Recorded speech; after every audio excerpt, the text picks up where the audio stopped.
Hey everyone, Dawn Davis Lawrence here. I'm excited to be with you. Thank you so much for joining. Now, what I've been dealing with is Don't Waste Your Pain. And as you can see, I wrote a book some years ago called Don't Waste Your Pain. And I'm just wanting to bring it back because I feel like we're in a place right now where people are going through a lot of pain in their lives. And so sometimes I feel it's important that we as leaders come up alongside you to help you to get you through some stuff because like life can throw stuff at you. All right, so what we're looking at is don't waste your pain. And so today I want to talk to you from St. John chapter 5, all right, on don't waste your pain, how to get up out of that situation that you're finding yourself in. If you're in a situation where you're feeling stuck, if you feel as if you can't move forward, if you feel as if you're going around in circles and your life is just one cycle of one mishap after another, then I feel like this is going to help you. So stay right there and I'm going to come back to you with some pointers to help you on how to get up out of that painful situation that you're in or that you're going through. All right.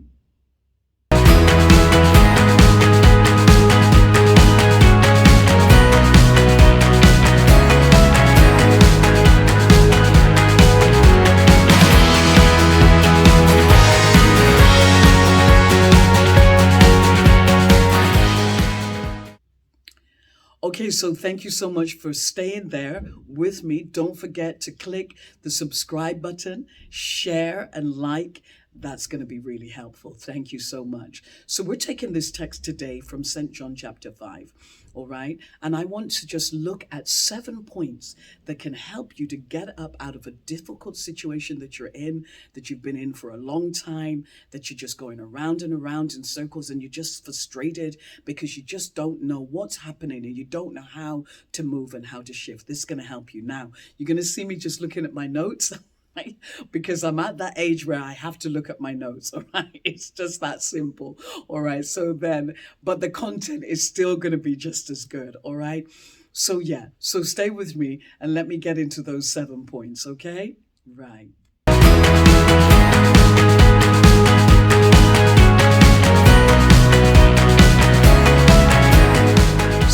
So the St. John chapter 5 tells us about a man. And if I kind of give you the backdrop to this, there's this man and he's sitting under the 5 porches of Bethesda.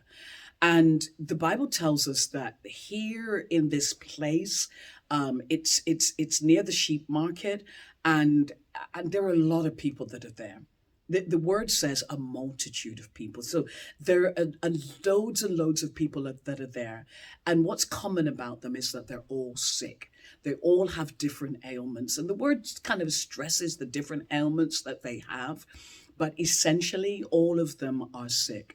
And so here is this guy, and he's in this place. And the word of God tells us that when Jesus approaches, he recognized that this man had been there for a long time. Now, I want to dwell on that a little bit later on, but I want to just give you some pointers as to how to get up out of a situation that you have been in for a long time. How to move out of a situation that you have been in for a long time. Number 1, your company. What company are you keeping? The word tells me that this man is there and he's amongst sick people, lots and lots and lots of sick people. So there's no one to encourage him. You will always and must always have people in your life who can encourage the greatness that is in you. Now, they will only be able to encourage the greatness that is within you if they can see it. So it's a certain caliber of people. Not everyone will be able to celebrate the greatness that is within you. Hold on. Let me back up there a little minute. Many will be able to see the greatness that is within you, but not many will be able to celebrate it. See, there's a difference. Many people will see the greatness within you and not do anything. Some will be jealous of it, some will talk about it, and some will praise you for it, but they will never be able to celebrate you and encourage you in it.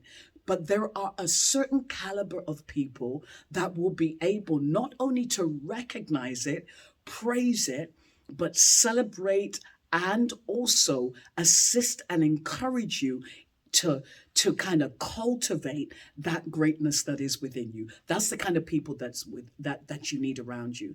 It's important that you have those people in your life. And there don't need to be a lot of them. It doesn't need to be a lot of people. It could just be one person. But that one person has that kind of caliber that wants to help you to get up. All right. So you must have a look at your company. Do you have any of those people in your life? This man didn't.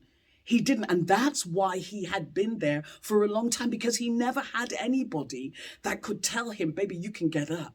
Man, you can get up out of this. Baby, you're not supposed to be here.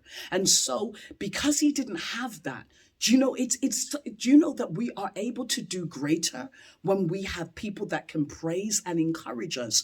Look at a baby. When you look at a baby, babies are able to get up and walk quicker if they have somebody that's encouraging them. Come on, boo, you can do it. Get up. Come on, baby, get up. Yeah. Even when they fall, you can, that's okay. Come on, boo, you got it. And helping them with a hand up. And we are no different. So this man was in this situation because he didn't have any encouragers in his life. He had people that were the same as him, or if not worse. You've got to have people in your life who are greater than you. You got to have people in your life who are where you maybe one day envision yourself to be. Have those kind of people in your life. Have people in your life who are able to celebrate you, who are able to praise you, who are able to encourage you. Don't just have people in your life who are in the same condition and position as you, because they can't tell you how to get up out of that. So he was in there for a long time, and I believe that that's one of the reasons why. So that's number one. Number two, he blamed people for where he was. He blamed people because for him, it was like when Jesus asked him, do you want to be made whole? He didn't answer the question. What he said is that I've been trying. Essentially, what he was saying is I've been trying. But listen, the people, there's nobody to help me. There's nobody to help me to get in. And this kind of feeds into what I said earlier. He didn't have people around him who wanted to help him. All right. So you got to have people around you who want to help you. But he was blaming people. I have no man that when I'm trying to get into the pool, there's nobody to help me. So he was just like, it was almost like he was blaming people for not being there. And sometimes we can get ourselves in a place where our focus is on other people and what they're not doing for us, not realizing that actually I can do it for myself. I can actually do. It's not about people, because people come and people will go. You need people in your life to assist you, but people will be seasonal in your life. But you can't put all your eggs into that basket. The word of God tells you that the arms of flesh will fail you. So you can't be just going around blaming people because this and he didn't do that or she didn't do that. Are you taking responsibility for your life, or are you blaming people for where you are? Now, it might be that people are the reason why you are where you are, but then it's another thing. Could it be that you're the reason why you're still there? They might have played a role in getting you to where you are in this place that's painful or that's not nice, or that you've been there a long time. But could it be that you're the reason why you're still there? All right. So this man, he's looking at people and his focus is on people and what they're not doing for him, as opposed to what can I do for myself? What can I do for me? Number three, recognize an opportunity. When Jesus asked this man, do you want to be made whole? He didn't even answer the question, because his focus was so much on people that he didn't even answer the question. His focus was so much on over there that he didn't recognize what was happening right here in front of him. He wasn't listening. He heard the question, but he wasn't listening. He didn't recognize the opportunity. Opportunity was there looking him right in the face and he didn't recognize it. It is so important that you recognize an opportunity. And sometimes an opportunity will come to you and it will come like a question. It will come in package like a question. This question came to him. Do you want this? Do you want what you say you want? Do you want this? And he missed it. It went right over his head. And sometimes we're missing opportunities because the opportunity will question us. It will question what we say we want. And so rather than answering the question, we can become offended, or we can start making excuses, or we can start justifying why. He started justifying where he was and what was happening to him and who weren't helping him. That's what he was doing. He was seeking justification. And sometimes the question will come and it will make us look inward. And what we're looking at won't feel comfortable because it will remind us of why we're in this position for so long. But you got to go past that feeling of offense and recognize that the opportunity is wrapped up inside a question.